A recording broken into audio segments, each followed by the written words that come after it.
what's up, Brandon here. Today we're going to talk about how to create a survey that's going to be able to help you sell a lot more stuff. Now, this is going to be something exciting, so make sure you got your pen and paper out because this is going to be a step-by-step process that I need you to take down, because if you're not going to take notes on this, there's no point for you to even continue watching this video. This is going to be for you to be able to use this information to make some more money. Okay, so work with me here. We got a survey that we want to be able to create, right? This is going to help us in so many ways. Okay, you've heard of surveys before. I'm sure you have. If you haven't, it's basically just a questionnaire that you're going to send out to a group of people to find out specific information. When you have that information, what are you going to do? What are you going to do? A lot of people just use it and they're like, okay, well, this is cool. I'm going to use this to sell leads to, right? This is where a lot of people get their leads from. It's from people who purchase, these kind of people who fill out surveys. What we're doing with these surveys is we're actually getting market research done that's going to help us create a product or a service that we know is actually going to be purchased before we ever even have it created. You have pre-sales, pre-launches doing really well. And a lot of that has to come from the people who they surveyed. People on previous lists who they've surveyed, who they know is already looking for a product like that. They're already hunting for something like that. So when they see it coming from a trusted source, it just makes sense to purchase it. So what we want to do is get in front of them, start to create your content, start to really build on that if you're not already, and then get your survey done. So we use a specific program. I'll share with you in the links below or around this. And you could use Wufoo, which is a free site. You could use Google Forms, which is free. You could use SurveyMonkey, which is free. You could use whatever you want, okay, to survey your market. What we want to do, though, is create a reason for them to fill it out. Once we do that, okay, then we're going to use that survey to build out a product or a service that's going to allow us to know that, hey, look, you know what, we've already got, let's say that you get 500 people to fill out a survey, okay? Let's say that, and yes, the survey, if you don't have 5,000 people on your list, you're probably not going to get 500 people to fill out the survey. So what we're looking at is ad spend. Okay, I know people sometimes get scared of that. You have to get used to that. You have to love that term. It's a great term. You gotta embrace that. Okay, advertising is a good thing. So by putting a couple dollars into some surveys, okay, for it to be targeted into a specific audience, what we're going to do is we're going to ask them specific questions. This is going to be done through a dynamic platform. The dynamic platform is going to help us get specific. Now, like I said, you could do it through Wufoo and all those other places. I think the one that we use is like 20 or 25 bucks a month. It's inexpensive and it's a great way for you to get really specific on your target market's problems. So when you're asking these questions, you want to make sure you're asking enough questions that are going to help you dig deep enough. Because why? We're looking for core issues. Core issues here, things that are going to get them to really dig deep into why they're doing what they're doing. Because if we know why they're doing what they're doing, we can help them get from where they are to where they're going a lot faster. Okay, having that why is fuel. And if we could add fuel to that fire, we're good to go, right? So then we want to have a follow-up that gets triggered. Basically, all I'm saying here to simplify things is that we want to have them deposited into a sales funnel. Okay, we want to be able to collect this lead. Don't just put surveys out there. Do not just put surveys out there without collecting that lead.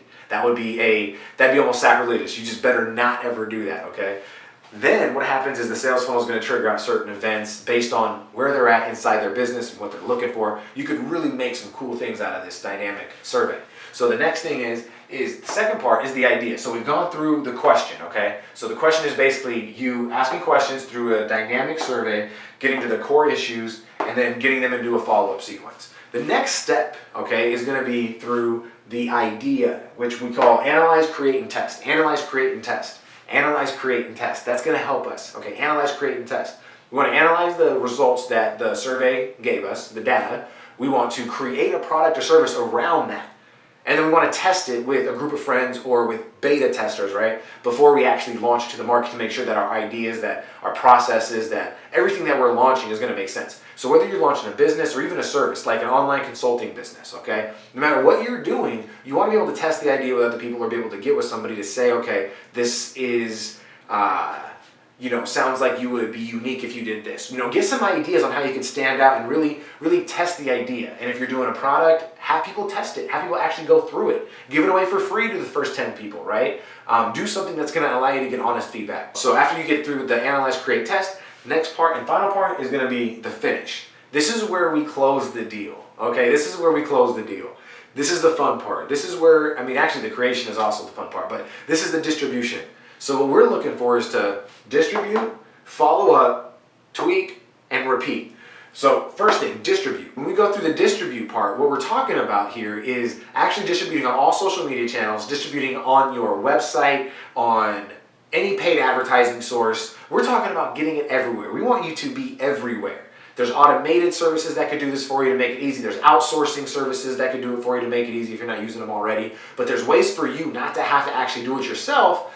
If you don't have that right now and you're just starting out, unfortunately, you're in a place right now where you get to get your hands dirty, okay? I think that's a good thing, because when you actually are in the trenches doing this stuff, it's only going to sharpen your skills a lot faster than the people who might even forget a lot about what they, where their roots were. You know what I'm saying? Like, you want to be able to get to the point to where you are outsourcing and things like that, but you want to remember where you came from. You want to remember where you came from, and this is something that you don't have to be ashamed about if you don't have a team that can do this for you. Believe me, you want to be out here and doing this, okay? You want to be out here and doing this.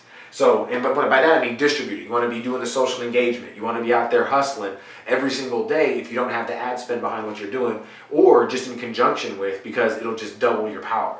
So the follow-up is going to be done through a series of emails that's going to be behaviorally dynamic. This is going to help people when your email rates are sinking. It's because you're giving people crap. It's because you're not giving people what they want. So what we're doing is actually creating these behaviorally dynamic sequences, these email campaigns that are basically formed to where the only information you're going to get is because you actually want it, okay? And if you don't get it, then you didn't want it, okay? And this is a great way for people to have increased open rates. It's a great way for people to sell stuff on automation. It's great for people to build relationships. It does incredible things.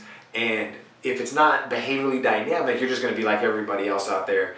And good luck with that, right? So the last thing is the tweak, okay? Once we have it all set up, we've got everything going, the last thing that we want to do is just tweak it. Let's figure out where the bugs are. Let's go through the feedback. Let's go through the process. Let's hear the customer feedback and make the tweaks that are necessary. No business is perfect, especially not the first time around. So you want to be able to listen to the people around you and take that advice. Don't be so hard-headed that you don't hear your market telling you to fix this or to do that. Okay, you want to be able to pivot, okay? So final thing is to repeat it. Once you have it tweaked, repeat the process. Survey another market. Go through the same process and just create another product and another service. This whole process from survey market to product or service, this can take anywhere from 60, 90 to 3 years. It depends on the product that you are looking to create. So you want to make sure that you're surveying your market often. You are making sure that you are listening to your market after you survey them so that you can keep up on fresh and new ideas. So I hope you saw a lot of value in today. I hope that you got a lot out of this. Because if you follow this and you survey your market beforehand, you're going to be able to make anything work. Like I said, you probably have some stuff right now that you could actually start to package and sell right now. All right, so make sure to keep your eyes out for the next video and enjoy your day. I'll see you on the next one. Take care.